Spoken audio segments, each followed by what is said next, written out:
District of Cagayan, the top producer of tobacco in the province of Cagayan and the smiling land of beauty for Seven Falls and Abyalan Chocolate Hills, the municipality of Amulong, with 3 Sangguniang Bayan members. The home of professionals and the peanut capital of the Philippines, the municipality of Enrile, with 5 Sangguniang Bayan members, headed by the Vice Mayor, the Honorable Cristina Magbitan.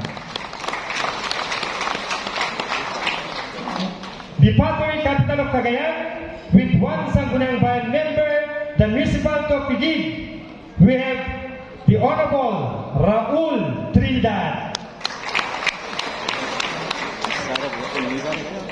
Known for its famous and majestic Calao Cave, the Cavers Paradise of the North, and known for its Kilinkingan Festival, the municipality of Peña Blanca, with 8 Sangguniang Bayan members.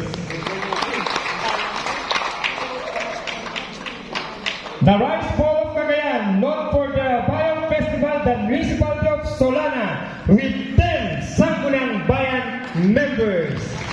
Let's give them a round of applause. The land of the brave, the home of the free, the municipality of Tuao, with 9 Sangguniang Bayan members, with Sangguniang Bayan secretary and staff. Let us